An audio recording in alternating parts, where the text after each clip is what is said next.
Hello everyone, welcome to my channel. I hope you all are doing good. तो guys, आज हम करने वाले हैं 10th आईसीएसई का केमिस्ट्री का मोस्ट इम्पॉर्टेंट टॉपिक्स का डिस्कशन। आज हम जानेंगे वेटेज वाइज क्या क्या वेटेज रहने वाला है हर टॉपिक का, क्या क्या प्रोबेबल टॉपिक्स हैं जो एग्जाम में आ सकते हैं। और मेरी यकीन मानना 95% से ज़्यादा आपको इसी में से पेपर एज इट इज देखने को मिलेगा and you can thank me later. तो अगर आप चैनल पर नए हो तो चैनल को जल्दी जल्दी सब्सक्राइब कर लो। चलो स्टार्ट करते हैं। तो जैसा कि हमें पता है कि हमारा पेपर जो है वो दो सेक्शंस में आता है, section A, section B. Section A हमारा जो है 40 मार्क्स एंड सेक्शन बी हमारा 40 मार्क्स। सेक्शन बी में हमारे 4 क्वेश्चन करने होते हैं आउट ऑफ 6, 10-10 मार्क के होते हैं। वो जो बाइफरकेट हो रहे होते हैं उसके मार्क्स जनरली जो है वो 2+2+3+3 इस तरह से बाइफरकेट हो रहे होते हैं। और हर पार्ट जो है वो एक एक नंबर का ही होता है। ये ब्यूटी है आईसीएसई के इस पैटर्न की कि आपका पूरे इकट्ठे नहीं जाएंगे मार्क्स, आपके सब पार्ट्स होते हैं। आपका 1-1 मार्क का हर सब पार्ट होता है। तो अगर आपका एक पार्ट गलत है तो आपका 1 मार्क ही जाएगा। एंड 4 क्वेश्चन करने होते हैं आउट ऑफ 6, पर अगर आप 4 में अगर आप 5 या 6 पूरे पूरे कर लोगे उसमें कोई दिक्कत नहीं है। आपके बेस्ट 4 चेक होते हैं। तो ऐसा मत करना कि अगर जो है इसको 6 के 6 करने के चक्कर में आप गलत कर दो सारी कि अगर आपके 7 मार्क्स आ रहे हैं, किसी में 8 मार्क्स आ रहे हैं, किसी में 9 मार्क्स आ रहे हैं, तो आपके बेस्ट 9 लिए जाएंगे, 7 और 8 को डिस्कार्ड कर देंगे। तो पर जो क्वेश्चन करो वो ठीक करो। ऐसा मत करना कि क्वेश्चन भी गलत कर दो और ज्यादा भी कर दो और टाइम वेस्ट भी हो जाए इसमें। फिर आपका सेक्शन ए होता है। सेक्शन ए का पैटर्न बिल्कुल क्लियर है। एक एक मार्क्स के ऑब्जेक्टिव होते हैं, एमसीक्यू क्वेश्चन होते हैं 15। बचे कितने? 35 मार्क्स, ओ 25 मार्क्स। 25 मार्क्स में आपके 5 क्वेश्चन आएंगे 5 मार्क्स के। इसमें कोई चॉइस नहीं होती और हर क्वेश्चन का वही सब पार्ट होगा 1-1 मार्क का। इसमें आपको मैच द फॉलोइंग दे सकता है 5 मार्क में, अब 5 मार्क में वो फिलिंग द ब्लैंक्स दे सकता है, 5 मार्क्स में आपको कोई डायग्राम पर क्वेश्चन पूछ सकता है। वो एग्जामिनर की चॉइस है कि वो क्या देना चाहता है। एमसीक्यू में आपको नॉर्मल क्वेश्चन पूछ सकता है कि पीरियोडिक टेबल का ऑर्डर दे रखा है, बताओ इसमें से सबसे ज्यादा इलेक्ट्रोनेगेटिव कौन है, बताओ इनमें से इसमें से करेक्ट नोमेनक्लेचर क्या है इस कंपाउंड का। तो एज सिंपल क्वेश्चन होते हैं। 2 आवर का टाइम है, ज्यादा बड़ा पेपर नहीं है, आप आराम से कंप्लीट कर सकते हो इसे 1 से 1.25 घंटे में इस पेपर को। ठीक है ना? पर कोशिश करना कि 1.5 आवर में पेपर कंप्लीट हो जाए ताकि बचे हुए हाफ आवर में अगर आपकी कोई चीज रह जाती है तो आप उसे रिविजिट कर सको और अच्छे से सॉल्व कर सको, या एक्स्ट्रा क्वेश्चन अटेम्प्ट करने हैं तो वो भी कर सको। ठीक है? तो सबसे पहले हम स्टार्ट करते हैं पीरियोडिक प्रॉपर्टीज से। तो इस तरह से रहने वाला है पैटर्न कि सबसे पहले मैं टॉपिक्स बताऊंगा कौन कौन से इंपॉर्टेंट है, एंड देन वेटेज बताऊंगा कि इस टॉपिक का कितना वेटेज रहता है, कितना क्वेश्चन कितने मार्क्स तक के आ सकते हैं इसके अंदर। ठीक है, ये वाली बात करेंगे। सबसे पहले है आपका periodic properties and variations of properties. तो आपकी मेनली मोटी मोटी जो यूनिट्स रहती हैं वो होती है एक periodic, then chemical bonding, acid bases और इलेक्ट्रोकेमिस्ट्री और एनालिटिकल केमिस्ट्री आप एक मान के चलो। देन आपकी metallurgy, electrolysis, then study of compounds को एक मान के चलो। और प्रैक्टिकल केमिस्ट्री में एनालिटिकल के संग मिक्स हो जाती है। तो मोटी मोटी ज्यादा यूनिट्स नहीं है पर यूनिट वाइज वेटेज काफी है। जैसे आपकी प्रैक्टिकल की यूनिट है उसका काफी ज्यादा वेटेज है। ठीक है? तो periodic properties and variations of properties, इसमें सबसे पहले आपकी वही ये ये वाले ऑर्डर सबके आपको पता होना चाहिए। एक फ्लो चार्ट है, फ्लो चार्ट में आप पूरे चैप्टर को समराइज कर सकते हो। आपको जस्ट इसके ट्रेंड्स पता होने चाहिए। एटॉमिक साइज का क्या ट्रेंड होता है, मेटलिक कैरेक्टर का क्या ट्रेंड होता है। तो ये तो आपके जनरल चीजें हैं, तो ये तो आपको जो है डिटेल में नहीं जाना, पर आपको सबका एक्सेप्शन पता होना चाहिए। जैसे इलेक्ट्रोनेगेटिविटी में तो कोई एक्सेप्शन नहीं होता, इलेक्ट्रॉन एफिनिटी में जिस तरह से एक्सेप्शंस होते हैं वो आपको पता होने चाहिए। देन आपका एटॉमिक साइज का ऑर्डर क्या होता है down the group as well as across the period, ये चीजें पता होनी चाहिए। Metallic character, non metallic character, ionisation potential, इसमें आपको उसकी यूनिट और आयनाइजेशन पोटेंशियल की डेफिनेशन ये भी बतानी चाहिए क्योंकि ये भी पूछ ली जाती है। इलेक्ट्रॉन एफिनिटी की भी डेफिनेशन और यूनिट, और इलेक्ट्रोनेगेटिविटी की भी डेफिनेशन आपको पता होनी चाहिए। और कौन सा एलिमेंट हमारा मोस्ट इलेक्ट्रोनेगेटिव है, कौन सा एलिमेंट हमारा मैक्सिमम इलेक्ट्रॉन एफिनिटी रखता है, कौन सा एलिमेंट हमारा मैक्सिमम आयनाइजेशन पोटेंशियल रखता है, कौन सा मोस्ट मेटलिक है, कौन सा मोस्ट नॉन मेटलिक है। जो सबसे एक्सट्रीम केसेस है ना वो भी पता होने चाहिए इसके अंदर। देन उसके बाद आपका ऐसा कुछ इंपॉर्टेंट नहीं है। Study of modern periodic table up to जो है पीरियड 4, ये कुछ ऐसी कोई वो नहीं है। Periodicity and other related properties to be explained on the basis of nuclear charge in shells. एक आपको इसमें जस्ट एक रीजन पता होना चाहिए कि न्यूक्लियर चार्ज का क्या रोल रहता है इन सब चीजों के ट्रेंड के वेरी करने में। ठीक है? तो इस चैप्टर में बहुत ही इजी चीज है। और इस चैप्टर का वेटेज आप मान के चलो अराउंड अराउंड 8 to 10 मार्क्स। इस चैप्टर में से आपको एक लॉन्ग क्वेश्चन मिलेगा जो आपका पार्ट बी होगा 5 मार्क्स का, एंड देन पार्ट ए में आपको ये ऑब्जेक्टिव में भी एक क्वेश्चन इसका मिलेगा। तो आप इसका 8 to 10 मार्क्स तो मैं बल्कि 8 तो मैं मिनिमम कह रहा हूँ, 10 मार्क्स तो लेके ही चलोगे इसमें से 10 मार्क्स तक का तो आएगा ही आएगा वेटेज। 5 मार्क्स का तो आपको क्वेश्चन एज इट इज मिलेगा पार्ट बी में। पार्ट ए में आपको कहते हैं एक एक दो दो नंबर का हर जगह से मिल सकता है, तो 3 से 4 क्वेश्चन आ सकते हैं इसके पार्ट ए में।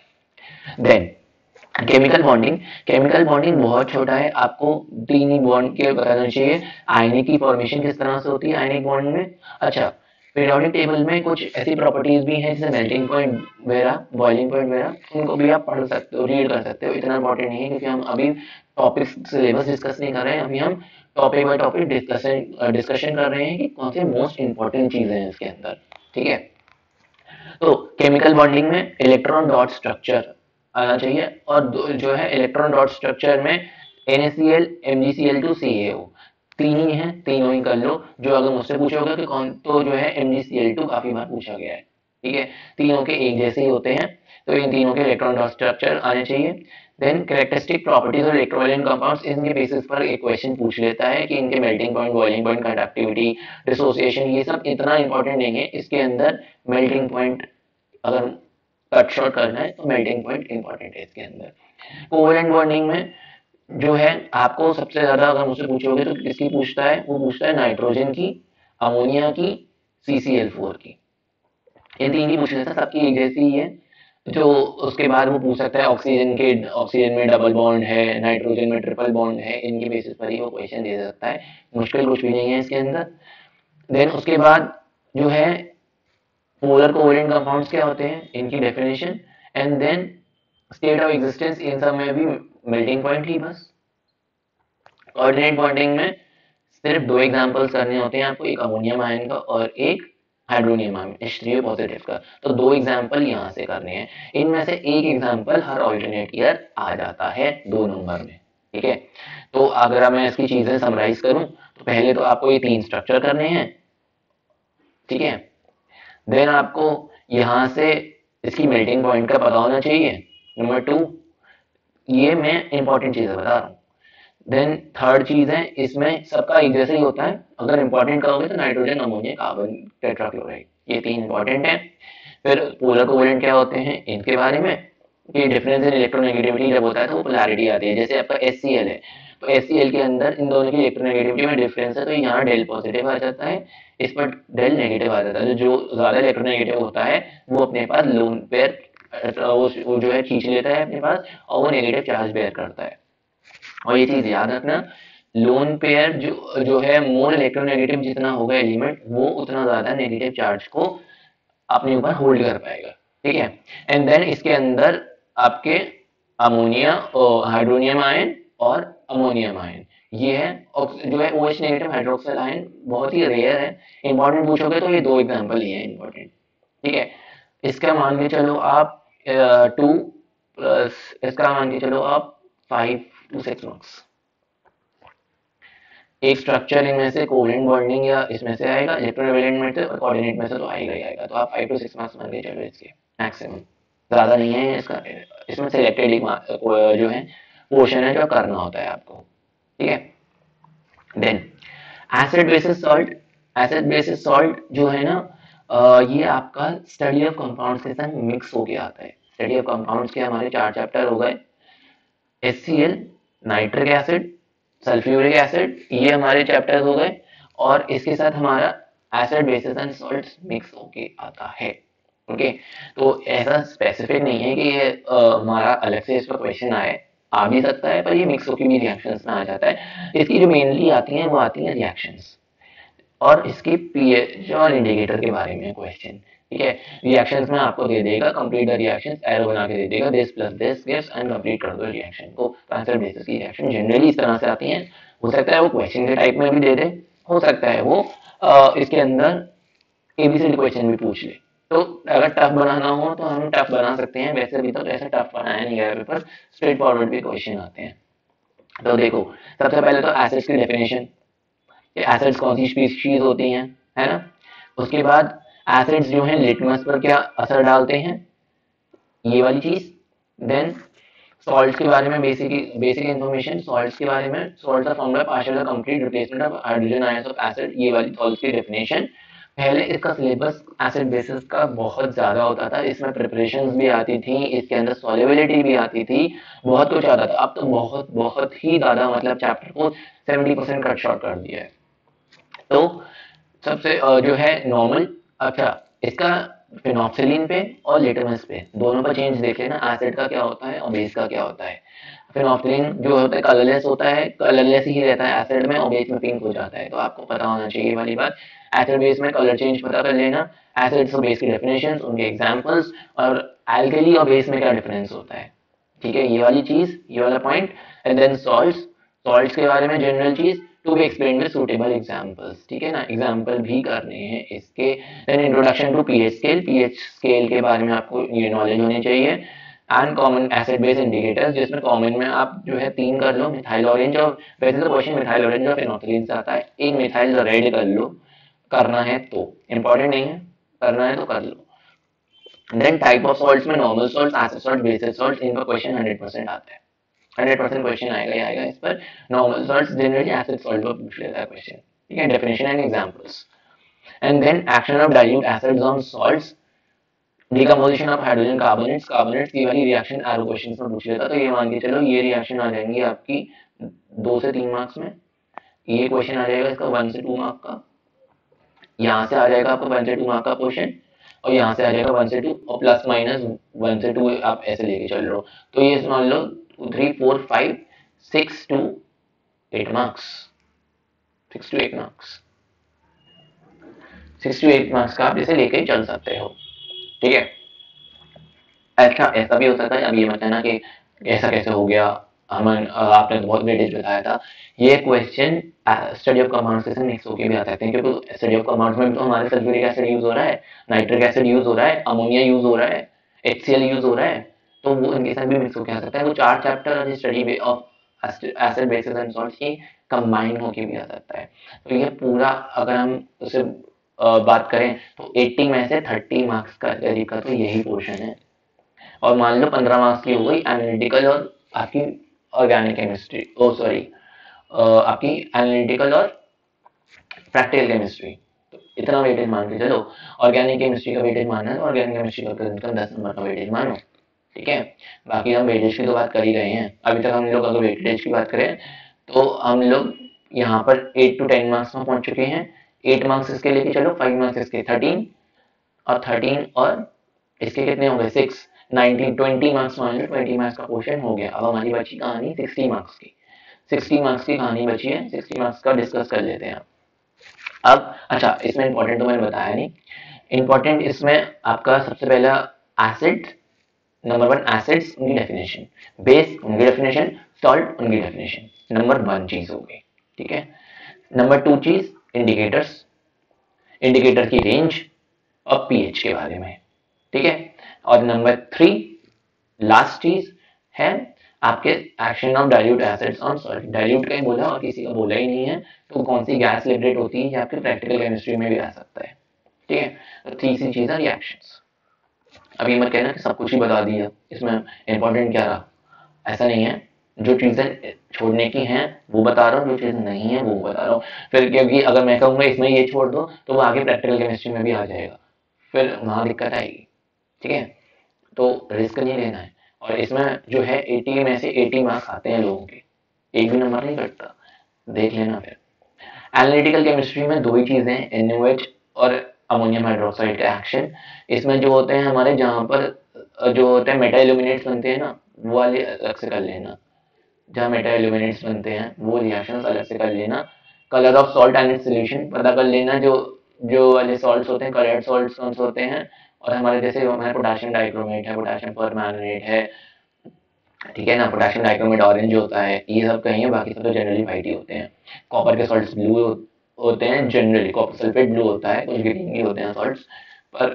ठीक है, तो action of addition of sodium hydroxide to calcium iron, iron का ये काम हमारा प्रैक्टिकल केमिस्ट्री में आता है। Gives a so with reaction with NaOH gives a dirty green precipitate, तो वो Fe+2 का हुआ। अगर उसने बोला कि gives a dirt, gives a yellow yellowish brown precipitate, तो वो हो गया हमारा Fe+3 का।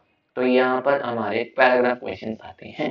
ओके, इंपॉर्टेंट पूछोगे, आयरन इंपॉर्टेंट है इसमें, देन जिंक इंपॉर्टेंट है, लेड इंपॉर्टेंट है। जिंक जो होता है हमारे जिंकेट वाले भी बनते हैं इसमें, सोडियम हमारा इसमें लेड का भी हमारा आता है एक्सेस में। अच्छा, और सबसे इम्पोर्टेंट कॉपर का क्वेश्चन जो आता ही आता है वो होता है टेट्रामीन, जो कॉपर का डीप ब्लू कॉम्प्लेक्स बनता है उसमें क्वेश्चन आता ही आता है।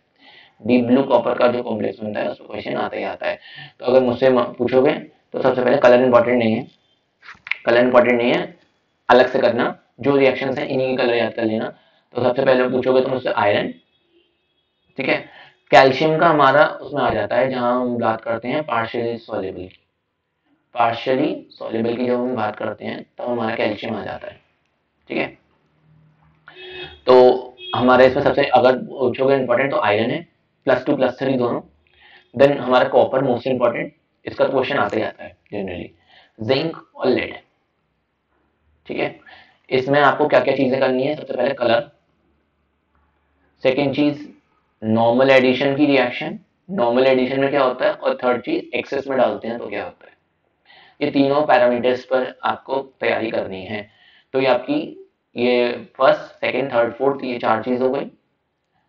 पांचवी फिर आती है आपकी अमोनियम हाइड्रोक्साइड में, वही ये 4 चीजें, ठीक है। Then action of alkalis, alkalis के एक्शन में आपका एल्यूमिनियम पर पूछ लेता है, ठीक है। एल्यूमिनियम एंड जिंक, इन पर मेनली पूछ लेता है बात। तो 4 चीजें ये हो गई, ये 5वीं चीज इसे ले लो, एल्यूमिनियम जिंक पर एक आध मार्क्स का क्वेश्चन आ जाता है। तो ये 1 से 2 मार्क्स, 1 मार्क की, बल्कि 2 तो मैं ज्यादा बोल रहा हूँ, 1 मार्क, 1 मार्क में क्वेश्चन आ जाता है इस पर, 1 मार्क में क्वेश्चन आ जाता है। और बचा ये वाला क्वेश्चन, ये जो नीचे वाला क्वेश्चन है, तो इसमें से आप मान के चलो 3 मार्क्स। ये जो है इंडिविजुअल नहीं आता, ये फैक्टराइजेशन कंबाइन होके आता है। तो आप इस क्वेश्चन को ले सकते हो 3 से 4 मार्क्स का, इंडिविजुअल लेना है तो 3 से 4 मार्क्स का आप इसे ले सकते हो। तो 60 मार्क्स रह गए थे ना, 3-4 मार्क्स यहाँ निकल गए। ओके, मूल कॉन्सेप्ट, मूल कॉन्सेप्ट पहले के टाइम में 4 से 5 साल पहले बहुत वास्ट था, बहुत ही वास्ट। इसमें गै-लुसाक्स लॉ, एवोगाड्रोस लॉ, और क्या कहते हैं आपका स्टोइचियोमेट्री, आपके एम्पिरिकल फॉर्मूले, मॉलिक्यूलर फॉर्मूले, क्या कहते हैं बहुत बहुत सारी चीजें थी आपकी। अब जो है चार्ल्स लॉ, बॉयल्स लॉ, सब कुछ हट गया। से आपका ये है गै-लुसाक्स लॉ, इस पर आपकी सिंपल प्रॉब्लम आएगी 2 मार्क्स में। देन आपका molecular mass is two 2 into vapour density, इस पर क्वेश्चन आएगा। और एम्पिरिकल फॉर्मूला पर ये 100% है, इस पर क्वेश्चन आएगा या आएगा। सबसे पहले आपको इसमें पूछेंगे एम्पिरिकल फॉर्मूला बताओ, और सेकंड पूछ लेंगे मॉलिक्यूलर फॉर्मूला दे रखा होगा तो एन की वैल्यू पूछ लेंगे, या फिर एन की वैल्यू कैलकुलेट करा के आपको मॉलिक्यूलर फॉर्मूला पूछ लेंगे। तो ये 2 मार्क्स में क्वेश्चन आएगा यार, 100% है, ये फिक्स है। इनमें से आपका क्वेश्चन आ सकता है 1 मार्क में। तो इस पोर्शन को मान के चलो मूल कॉन्सेप्ट को 3 मार्क्स, 3 मार्क्स में मूल कॉन्सेप्ट है। 66 हो गए थे, अब कितने हो गए, 63 मार्क्स।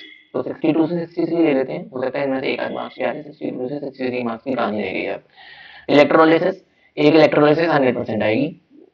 या तो आपको वो चाबी वाला क्वेश्चन देंगे कि चाबी मिस्टर सो एंड सो ने अपनी चाबी पर इलेक्ट्रोप्लेटिंग करानी है उन्हें, तो बताओ क्या क्या कहते हैं, कैसे सेटअप होगा। तो क्वेश्चन आएगा ही आएगा, ऐसा कुछ क्वेश्चन जो है पैराग्राफ बेस्ड आ सकता है, ठीक है। या तो आपको प्यूरिफिकेशन का क्वेश्चन दे देंगे। तो देखो सबसे इंपॉर्टेंट चीज आ जाती है इलेक्ट्रोलाइट और नॉन इलेक्ट्रोलाइट, ये आता है एमसीक्यू के अंदर। पूछेंगे इनमें से कौन नॉन इलेक्ट्रोलाइट है, कौन इलेक्ट्रोलाइट है, 1 मार्क, फिक्स्ड, फिक्स्ड चीज है, फिक्स्ड, ठीक है। सेकेंड चीज, यहाँ से आपको एग्जाम्पल पूछ लेंगे कि जो है किसमें मॉलिक्यूल्स हैं, किसमें आयंस हैं, किसमें कुछ नहीं है, 1 मार्क अगेन, ठीक है। थर्ड क्वेश्चन, इलेक्ट्रोलिसिस आपके सिलेबस में ये दे रखी है, molten lead bromide, acidified water with platinum electrode, aqua copper sulphate with inert electrode, copper electrode, electron transfer at the electrode.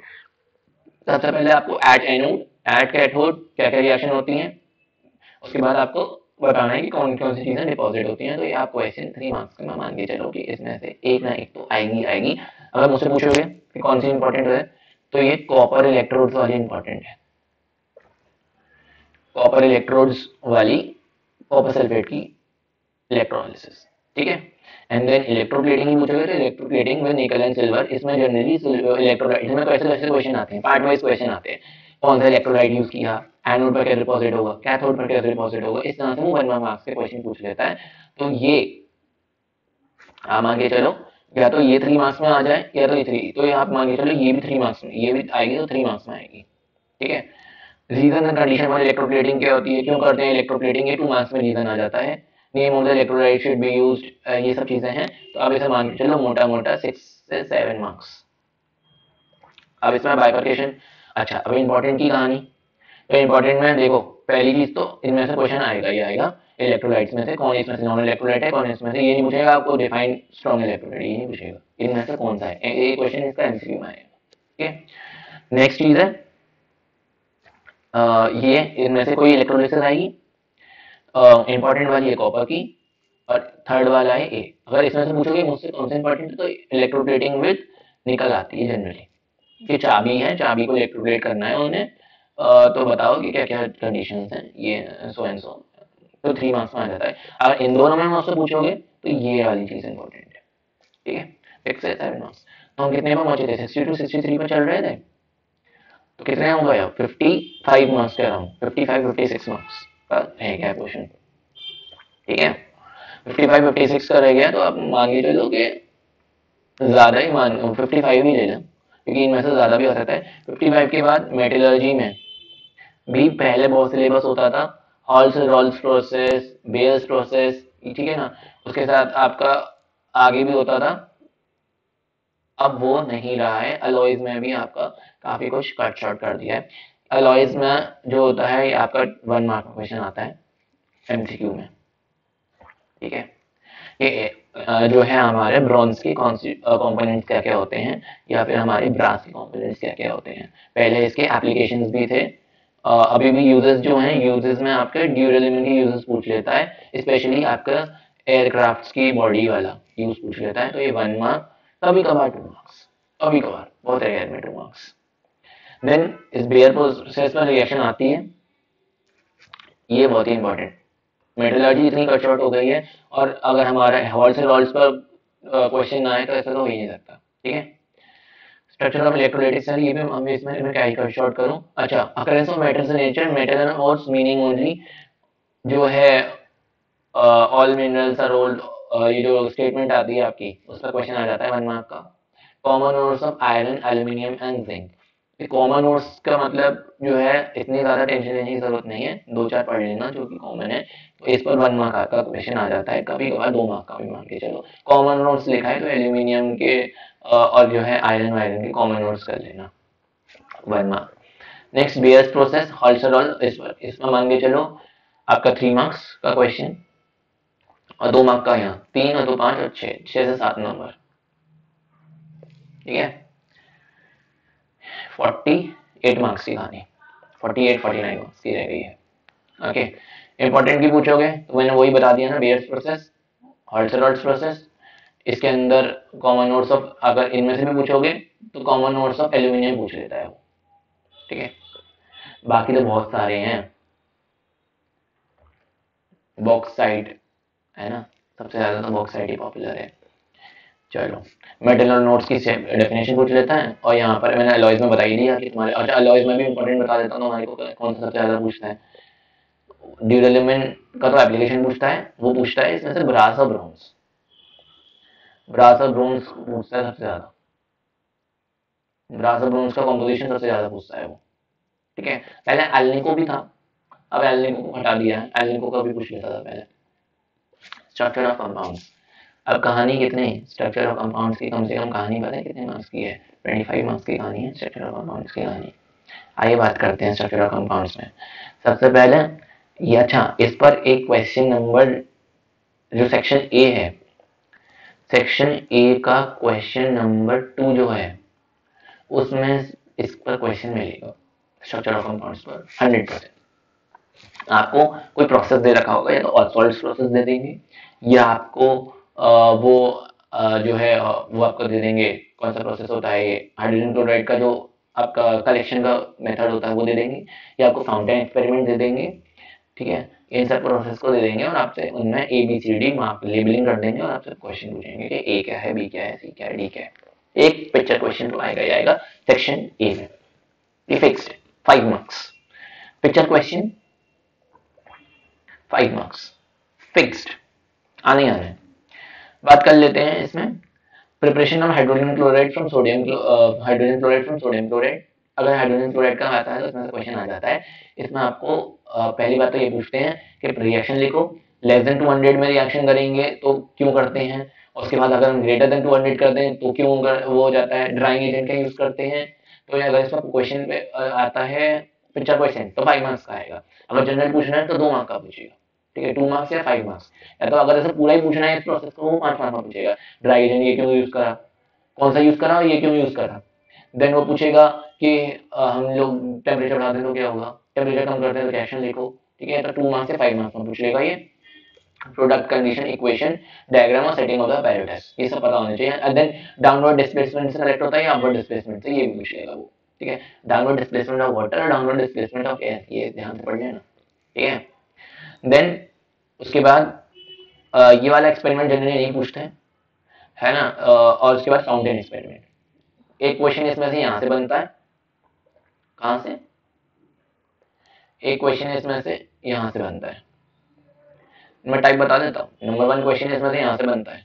Number 2 question इसमें से फाउंटेन एक्सपेरिमेंट से पूछता है कि हमने जो इंजेक्ट किया वो वाटर कैसा था और जो वाटर इजेक्ट होगा वो कैसा होगा, ठीक है ना। सॉल्युबिलिटी को डिपेक्ट करने का एक्सपेरिमेंट होता है फाउंटेन एक्सपेरिमेंट। ये 1 मिनट में पूछ लेगा कि what does this experiment conclude, है ना, ये वाली चीज पर क्वेश्चन पूछ लेता है। देन ये जो स्पेशल फनल अरेंजमेंट होती है इस तरह की, उस पर क्वेश्चन जनरली नहीं, और जनरली मतलब इतना इंपॉर्टेंट नहीं है, पर आता है तो अच्छा खासा आ जाता है। किस तरह से सेटअप होना चाहिए ये वाले क्वेश्चन को पूछ लेता है वो, ठीक है। तो ये है तीसरे टाइप का क्वेश्चन। मैंने कहा ये इंपॉर्टेंट नहीं है, इंपॉर्टेंट नहीं, इनवर्स इनवर्स फनल अरेंजमेंट जैसे कह देते हैं, वो इतना इंपॉर्टेंट नहीं है। रिएक्शन विद अमोनिया बहुत इंपॉर्टेंट है। 2 colourless gases to give a white solid, बहुत इंपॉर्टेंट रिएक्शन, हर बार है, कम से कम 15 से 20 बार आई है, 15 से 20 बार पिछले 25 सालों, 15 बार 25 सालों, ठीक है। Acidic properties of the solution reaction with metals, their oxides, hydroxides and carbonates to give the chloride, decomposition of carbonates, hydrogen carbonates, sulfides, sulfides। इसमें से इंपॉर्टेंट बता देते हैं। तो तीसरा टाइप का क्वेश्चन यहाँ हो गया, चौथे टाइप का क्वेश्चन रिएक्शन विद अमोनिया हो गया, पांचवा टाइप का क्वेश्चन इसमें आपकी 4 मैग्नीज डाइऑक्साइड की रिएक्शन है कॉन्सेंट्रेटेड HCl के साथ, इस पर क्वेश्चन आता है। फाउंड HCl के साथ जो रिएक्शन होती है इस पर क्वेश्चन आता है, ठीक है, याद रखना। अच्छा, ये वाली जो रिएक्शंस हैं एसिडिक प्रॉपर्टीज वाली, इसमें इंपॉर्टेंट बता देता हूँ कौन कौन सी हैं, ठीक है। इंपॉर्टेंट बता रहा हूँ, ये नहीं कहना बाकी नहीं आती, इंपॉर्टेंट बता रहा हूँ इसमें। देखो सबसे पहले इंपॉर्टेंट है इसके अंदर decomposition of carbonates, hydrogen carbonates, ठीक है, और सल्फाइड सल्फाइड्स, इंपॉर्टेंट है। कब इंपॉर्टेंट है, डायरेक्ट क्वेश्चन नहीं आएगा, आपको पूछ लेगा give the colourless gas with the rotten egg smell, पता लगा लेना अब SO2 है। Give the gas which turns lime water milky, CO2 निकल रही है, वाली रिएक्शन लिखनी है, पता लगा लेना। तो ये जो चैप्टर्स हैं आपके acid basis, study of compounds के 4 चैप्टर, 5 चैप्टर और 2 एनालिटिकल के 7 चैप्टर आपके कंबाइन होके आते हैं, ठीक है ना, ये बात याद रख लेना। Precipitation reaction with silver nitrate solution and lead nitrate solution, ये इंपॉर्टेंट रिएक्शन है, again from the prospect of practical chemistry. Why? Because they will ask on reaction with silver nitrate, it gives a curdy white precipitate with which dissolves by adding excess of ammonium hydroxide. Name the anion involved. So the anion involved will be Cl negative. Okay. And you can write with other ions also get precipitated, but white curdy precipitate is a characteristic of chloride ion. Okay, so this reaction is also important. Precipitation reaction with silver nitrate is also important. So if we tell the distribution of marks in this, then if this question comes, then it will be of 2 marks or 5 marks. Then fountain experiment, generally question is asked every alternate year from fountain experiment of ammonia or HCl. Okay, so you can take 2 marks here, and you can assume that this question can give you fetch you 3 to 4 marks. So around, you can assume this chapter, if this chapter is coming in more amount, then you can expect around 7 marks from this chapter. You can easily fetch 7 marks from this chapter अगर ये chapter ज़्यादा weightage का आ रहा है, chapter is coming for more weightage. Okay, you can fetch 7 marks from this chapter. देखो around 20 marks के आते हैं ये, 20 से 22 25 तक एक्सट्रीम जाएगा. तो हमारे कितने मार्क्स हो रहे थे? हमारे अराउंड 48 47 48 चल रहे थे. 47 48 में मान लो 20 मार्क्स का अराउंड ये आता है. अब वो 4 चैप्टर को 7 7 3 3 इस तरह से डिवाइड करें, वो एग्जामिनर के ऊपर होता है. जनरली अगर मुझसे पूछोगे तो HCl और अमोनिया में से एक चैप्टर को ज्यादा देते हैं, और नाइट्रिक एसिड और सल्फ्यूरिक एसिड में नाइट्रिक एसिड को ज्यादा देते हैं. ठीक है, सल्फ्यूरिक एसिड में सिर्फ कॉन्टैक्ट प्रोसेस है, और जो है हमारी सल्फ्यूरिक एसिड की रिएक्शंस हैं. तो उस चैप्टर को हम 3 नंबर का मान के चले, 3 से 4 नंबर का वो चैप्टर आता है. नाइट्रिक एसिड में आपका जो प्रोसेस है हेबर्स प्रोसेस, उस पर और उसकी रिएक्शन पर क्वेश्चन आते हैं. उस चैप्टर को भी 5 मार्क्स मान के चलो, 5 और 3 8 8 9 मार्क्स, और 9 मार्क्स के बाद इस चैप्टर को मान के चलो 7 मार्क्स, 16 9 7 16, और 4 नंबर का या 4 या 5 नंबर 4 नंबर का वो आएगा आपका अमोनिया वाला, अगर ये वाला ज्यादा आ गया तो मैंने कहा ना ये रिलेटिव रहता है, कभी ये वाला चैप्टर ज्यादा आता है, कभी अमोनिया वाला ज्यादा आता है. तो नियरली 20 मार्क्स मान के चलो आप इन सबके मिला के. ठीक है, चलो अब बढ़ते हैं अमोनिया की तरफ. अमोनिया में वही लैब प्रिपरेशन नंबर 1. ठीक है, देन हम ये यहाँ से लैब प्रिपरेशन आती है नंबर 1. इसमें से अगर इसमें से भी पूछोगे तो ALN से आती है प्रिपरेशन, ये आती है वार्म वाटर यूज करके. ठीक है, ammonium salts and alkalis not so important. Haber's process यहाँ कर लो या वहाँ कर लो, एक ही बात है, पर वेरी वेरी इंपॉर्टेंट रिएक्शन. ठीक है, फाउंटेन एक्सपेरिमेंट अगेन वही सेम चीज है. Burning of ammonia and oxygen देख लेना, इसमें एक जो है बहुत ही इंपॉर्टेंट रिएक्शन है, वेरी वेरी इंपॉर्टेंट. लिख लो इस पर. कैटालिटिक ऑक्सीडेशन बहुत ही इंपॉर्टेंट रिएक्शन है. प्लैटिनम यूज करते हैं हम इसके अंदर, और कितना टेम्परेचर और कितना क्या कहते हैं ऑक्सीजन और इसकी स्टोइचियोमेट्री क्या कहती है वो देख लेना. बहुत ही इंपॉर्टेंट रिएक्शन है, बहुत बहुत बहुत इंपॉर्टेंट रिएक्शन. अगर मैंने कहा इंपॉर्टेंट है तो मतलब आती है वो रिएक्शन, चाहे 1 मार्क में आती है पर आती तो है ना, तभी इंपॉर्टेंट है वो. वेटेज तो ऐसे तो सबको ही 1 मार्क है, तो ये भी इंपॉर्टेंट रिएक्शन है. Then reaction lead monoxide chlorine in excess and ammonia in excess, ये वाली रिएक्शन इंपॉर्टेंट है. ठीक है, इसमें एक में NCl3 बन जाता है, तो ये देख लेना क्लोरीन किस में एक्सेस में, ये वाली रिएक्शन भी आती है. ठीक है, देन बाकी तो कॉमन रिएक्शंस हैं, इनमें से मान के चलो 1 मार्क, इनमें से मान के चलो. देन ये रिएक्शन आएगी तो 1 मार्क में तो ये अकेली रिएक्शन, ये रिएक्शन. ठीक है, और हेबर्स प्रोसेस और ये फाउंटेन एक्सपेरिमेंट 2 मार्क, और आपका हेबर्स प्रोसेस 1 मार्क. अगर ये वैसा अकेला नहीं आता 2 मार्क ही मान के चलो इसके, और ये रिएक्शन 1 मार्क. तो आप इसके मार्क्स के चलो 4 to 5 मार्क्स इस चैप्टर में से. अगर उस चैप्टर में से 7 आ रहे हैं तो इसमें से 4 आएंगे, अगर उसमें से 4 आ रहे हैं तो इसमें से 6, ऐसे रिलेटेड 10 मार्क्स के अराउंड का मान के चलो चैप्टर का रहता है ना. नेक्स्ट चैप्टर है nitric acid, Ostwald's process important. Then वही लैबोरेटरी प्रिपरेशन पोटेशियम नाइट्रेट और सोडियम नाइट्रेट से, नॉट सो इम्पोर्टेंट बट ठीक ठाक, कभी कभार क्वेश्चन आ जाता है 1 मार्क में, कभी कभार. ठीक है, देन उसके बाद उसका कलेक्शन वगैरह, ऑसवाल्ड्स प्रोसेस वेरी इंपॉर्टेंट, सीधे इसमें से क्वेश्चन आएगा 3 मार्क्स में. इक्वेशंस एंड कंडीशंस, जिसमें आपके 3 स्टेप प्रोसेस होती है और आपको जो है परसेंटेज प्योरिटी 98% के अराउंड मिलती है, तो ये वाला आपका प्रोसेस आना चाहिए. एज एन ऑक्सीडाइजिंग एजेंट काफी इंपॉर्टेंट रिएक्शन, और थर्मल डिकम्पोजिशन ऑफ नाइट्रेट्स, इसमें एक्सेप्शन भी होती है कुछ नाइट्रेट्स की, तो वो कर लेना.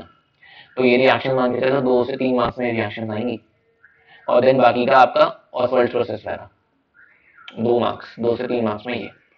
तो ये इन चैप्टर्स को मिला के मैंने आपका 9 से 10 मार्क्स बनाया था, तो इसमें से वही 4 to 5 आपका ये हो गया.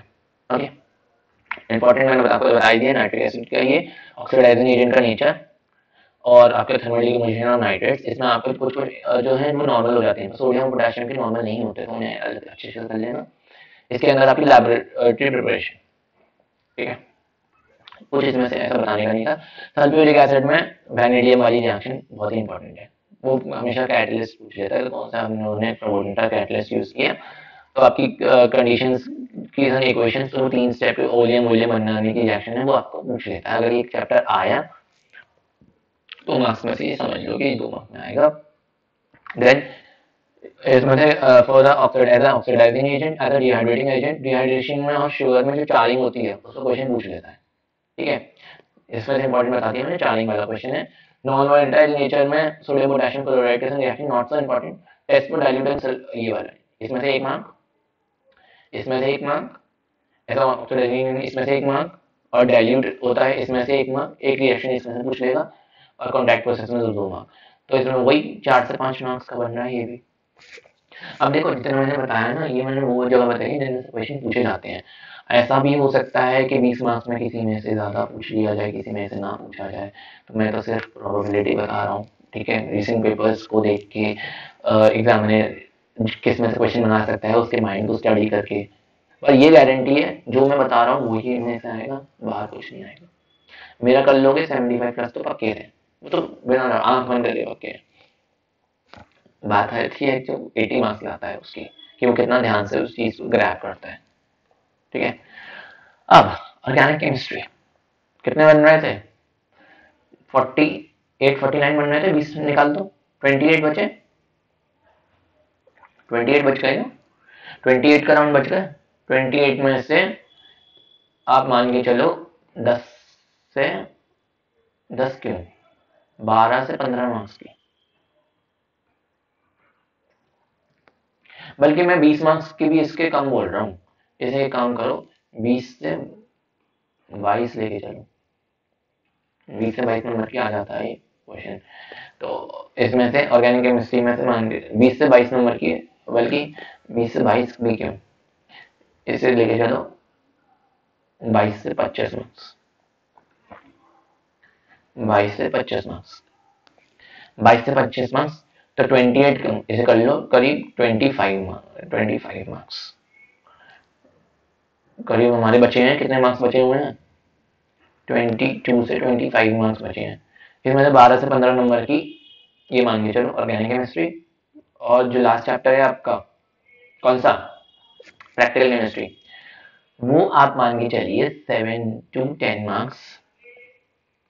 अब ये 7 to 10 मार्क्स अकेले प्रैक्टिकल केमिस्ट्री नहीं है, इसमें सारे चैप्टर का जिस्ट भी आ सकता है, ठीक है।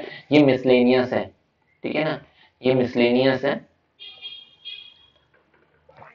इसमें आपके और चैप्टर भी आ सकते हैं, ठीक है, मिक्स होके। Okay, next